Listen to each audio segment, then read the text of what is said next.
back to Old School with DP and J on 93.7 The Ticket and theticketfm.com.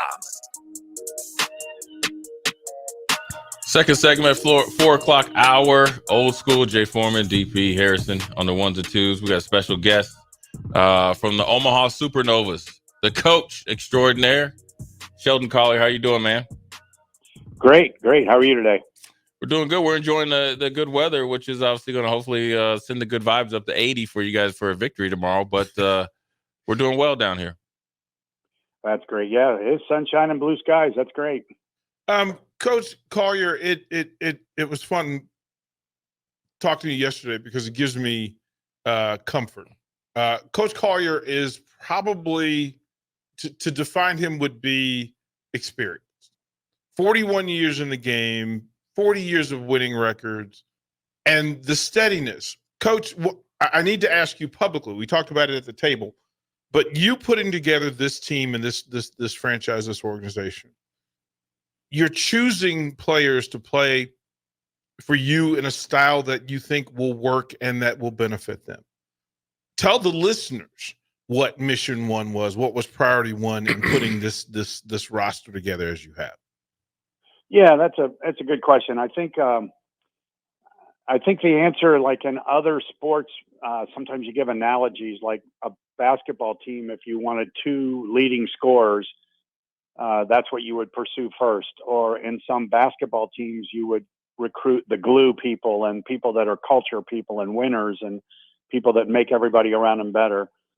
I chose to go the route of getting some culture players and people that make people better around them and that have a winning attitude, rather than going out for, in a basketball analogy, a 30-point scorer versus people that could collaborate and play defense and work together and share the workload and share the leadership and all be part of something special. So it is two completely different ways to build a team.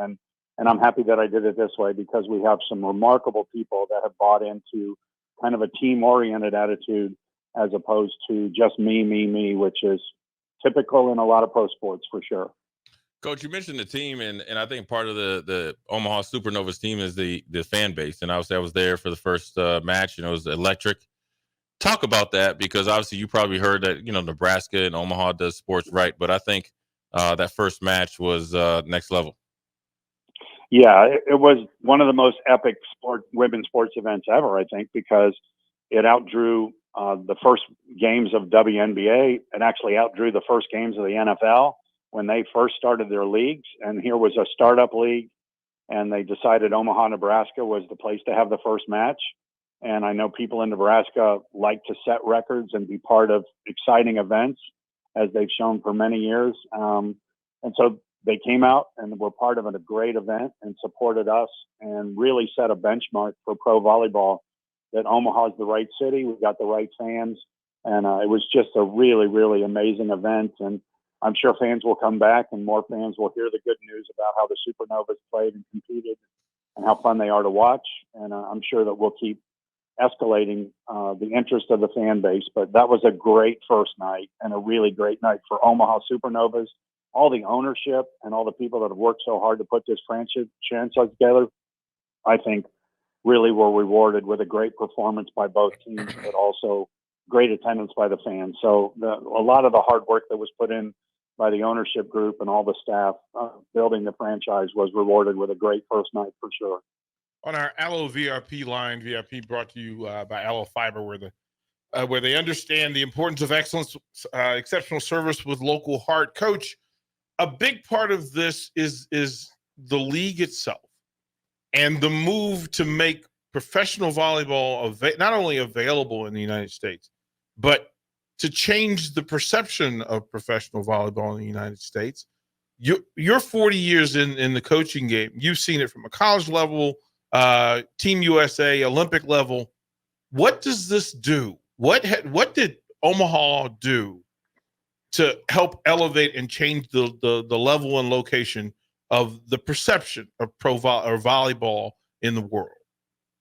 Yeah, I think I think one thing that changed worldwide volleyball was Volleyball in Nebraska Day, where that was such an event that went worldwide And I think when Omaha ownership saw that, and the people around Omaha that had the Supernovas franchise said, we have an audience here that loves volleyball and loves to be part of celebrating and setting records. I just think it's the right place at the right time. We have great ownership here in Omaha, but what's interesting with the Pro Volleyball Federation is each city is individually owned by wealthy owners who want to support women's volleyball, who want to make it work. And Omaha, I think, is the crown jewel of the league. However, there are great ownership groups in the other cities that are also supporting their players with huge finances to back the league. So the league is going to be very, very strong. Next year, 3 new cities have already committed to come in with also new strong ownership groups. So the league is here to stay. It's going to be really exciting. And I know some startup leagues fizzle out in a year or two, and there's no way that that's going to be this league. There's just too many people supporting this right now. And Omaha's for sure leading the charge. Coach, from my experience, obviously playing football, I always say the first game is always the hardest, not because of your opponent, but just getting used to, playing in a, competitive game where every point counts, right? And everything is on the line. What kind of things can we look forward to in the second match that we maybe didn't see in the first match in not only improvement maybe in the play, but just maybe getting used to the nerves of, obviously playing, being in the, arena again up there in Omaha? Yeah, and I think the football analogy in collegiate football, for example, is a lot of times a college team will start up with kind of a warm-up game against a lesser opponent to Right. get a rhythm and get confidence. And that almost seemed like we started the season with a Super Bowl. Atlanta is certainly a prominent team with a lot of superstar players. And so that wasn't a tune-up game to see how things were going to be. That was, in a sense, like a Super Bowl to open the Pro Volleyball Federation schedule. So there was a lot riding on it. And, there was a lot of great play, but it sure was a great opening match. And now we have another opponent, San Diego, who also has former national team players, who also has former USA national team players, former collegiate All-Americans. And here they come with a whole new group of players that is also very talented. So our players, we're really excited about having another chance to play in the CHI Center because our players loved it. The fans adored them. They stayed and signed autographs, and the fans were really into it. So our players can't wait to have another opportunity to go play in the CHI Center. But they're going to see a great brand of volleyball with the San Diego team because they have a number of really, really high-level players. So it'll be another exciting opportunity for us to play at the CHI Center. Coach, before we get into San Diego and the mojo, I want to go back to a thing that you said several times leading up to game 1, as we said, season 1, episode 1. This is episode 2 coming up. But you prefaced a lot of the question by saying the 7 teams in this league are all elite. Every player in the league is elite. This is the best of the best of the best. And that fans, as they prepare themselves for CHI Health Center and this season, should just prepare themselves for a series of 25, 23, 26, 24, 27, 25 sets, because that's how competitive things are. Please give detail to that and what you mean by it. Yeah, I mean, I think in college sports, sometimes you just have better players. You got 5 stars and you're playing 3 stars, and you usually know which team is kind of expected to win. At the pro level, everybody's good. And in the NFL and in the NBA, and everybody's good. So in this case, I think the feeling like Omaha is the superior team to everybody is a great thought to have. And we want people to think that, yeah, we can be very good. But the reality is that each team has really, really good players that have come from really good pedigrees and backgrounds. And every game is going to be a challenge. And although we want our fans to come every night and say we want them to win and we hope they win, I just think the expectations in this league is that every game is going to be a knockdown, drag-out battle. And it's going to be really fun volleyball because all the players are so experienced and they have so many international experiences amongst them that no team is really playing second fiddle to another team. And we respect all the players that are in the league, and there's a lot of great players. And when they come in, we know we're in for a fight. And guess what? When we go to their arena, they're going to have 8,000, 12,000, 10,000 people at their arenas, and they're going to be cheering for them. And we're going to have to go and learn how to win a road match in an arena like that. So it's just going to be an exciting season on so many levels. Coach, with San Diego coming up tomorrow night, what are some of the key points that you want to get across to your team to pull out and get your first victory? Because San Diego has a pretty crafty setter. So what type of options are you, or what type of defensive schemes you're going to try to run without giving away your game plan? Obviously, you're going to try to implement to probably slow her down. Yeah, I would say one of my thoughts is that we have two very good setters on our team, Sydney Hilly, Natalia Valentin Anderson. Like, we have two really, really talented, experienced setters. Sydney was a All-American and led Wisconsin to a national championship. Natalia Valentin Anderson was a setter on the Puerto Rican Olympic team. But the setter at San Diego does some special things. She's from Thailand, and she has played international volleyball. She's considered one of the flashiest setters that anybody's ever seen. So she will be doing what some people might say point guard trickery and throwing the ball around in a creative way. She's very, very difficult because she can really has vision and a creativity. So when people go to the CHI and watch her, they will be impressed and amazed. And they've got other really good players. They've got players that have played for the USA national team. So right now, we're trying to be the best version of ourselves. And we learned from our first batch that we had a few things to work on, and we've had a great week of practice. Our players have all said they had a great, great week of practice, and they feel super confident, but at the same time, super respectful of San Diego, but super confident that we've made progress and we're ready to go. So I think people are going to see a San Diego team that's got a bunch of good players that are going to play really high-level volleyball, and you're right, it could come down to 25-23, and this time our players are saying if it's down to that, we're going to figure out a way to come out on top this time. With Coach Shelton Collier of the Supernovas, and Coach, in this career of yours, again, 41 years, 40 of those winning at an almost 80% winning percentage, which is craziness to have that sort of success. Being a part of the American Volleyball Coaches Hall of Fame, all the work at Wingate, Georgia Tech, etc. Where does this rank? To be a part of Team USA, the Olympic process, where does this put you? This is, 40 years into the game, Coach, you've got a lot. This is a pretty impressive thing to add to your mantle. Where do you put it? Yeah, this is the pinnacle for sure, because this league, not only this year is exciting, and not only this year it's going to make a statement, and we are going to be on national broadcasts, and we are filling arenas, and it is gaining momentum. I just think in future years, this league is going to explode in terms of popularity and national telecasts and fan interest. And we are on the ground floor of something very special. And sometimes you don't appreciate being on the ground floor of something very special until 3 or 4 years down the road.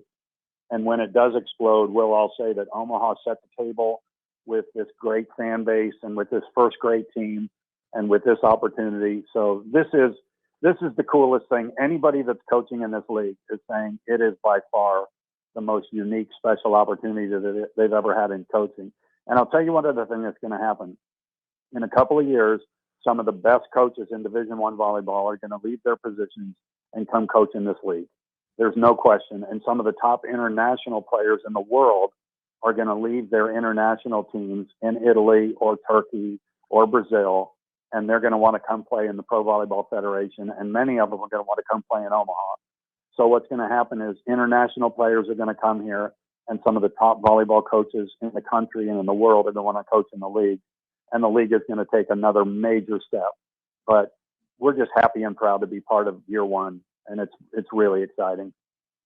Coach, it's going to be fantastic. Listen, I appreciate you dropping knowledge and walking me through it. Coach Saunders is exceptional, but to sit across the table from you and then to watch you work at practice and to see how you maneuver and work with players, the players have such a high level of respect for you and your words. There are very few coaches that when they speak, all players bring their eyes to you. They lock in and they nod with you as you speak. So you're reaching them. I think for the fans that showed up last week, they'll be there again tomorrow night. We're going to give away a 4-pack of tickets. I'm going to ask our listeners to tell us what was the last Division I program that Coach Collier coached at before He moved to the very last Division I volleyball program that he coached at as a head coach, and we'll give away 4 tickets to this thing. Give the folks a few names to look out for. If they didn't make it to last week's game, Coach, give them 3 names that they should not only look forward to, but be prepared to be super fans of. Well, our captain is Brooke Nuneviller, and what is really interesting about her is she is a relatively short player relative to the 6'3" and 6'4" giants that often dominate play.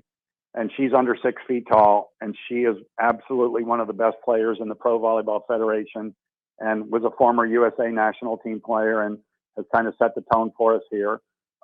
Sydney Hilly is a setter from University of Wisconsin who won a national championship.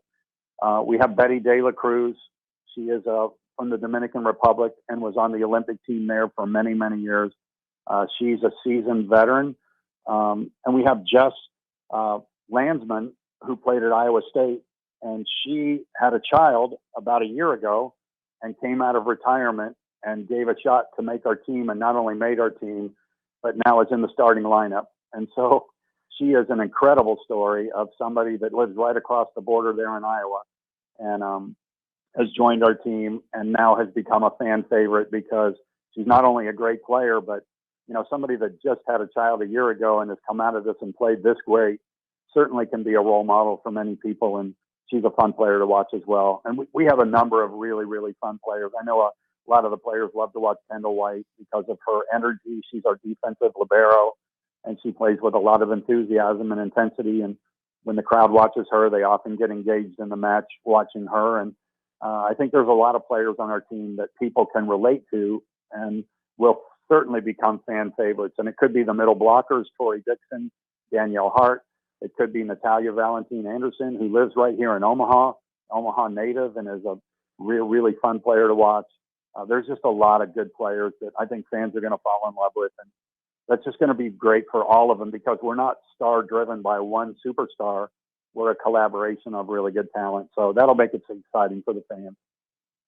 Well, Coach, that's a lot of information, but it's a lot of good information because I think from being there, I was more than pleasantly surprised by how well you coached the team, but then also the atmosphere. So I'm looking forward to be there tomorrow. Appreciate you coming on, and hopefully I get a chance to shake your hand in person. Well, we'll make a point to do that. Thanks. Right. There you go. There he is. That's the head coach. And it's interesting. As some coaches are, but great coaches are all educators. Right. And I always feel like I know more about the game after I talk to him than I did, which is a blessing to have not only Coach Renee Saunders next to me, but having the access to Coach Collier and Coach Bird. And he's got a super staff, and they're loaded. This is a talented group. I watched San Diego play last night. They played their first match. They played against Atlanta. 3-0. Atlanta has crowned itself the top of the league so far, and everybody else has to chase. But there's some talent on, and of course, any team called the Mojo. Okay, yeah, you got something okay, we can work with. So Jay, it's gonna be exceptional. We will give four tickets out for tomorrow's game for the first person who texts in the last Division I program that Coach Collier coached at. And we'll give you tickets so you can take your family to CHI's Health Center. We'll throw it a break. More old school coming up.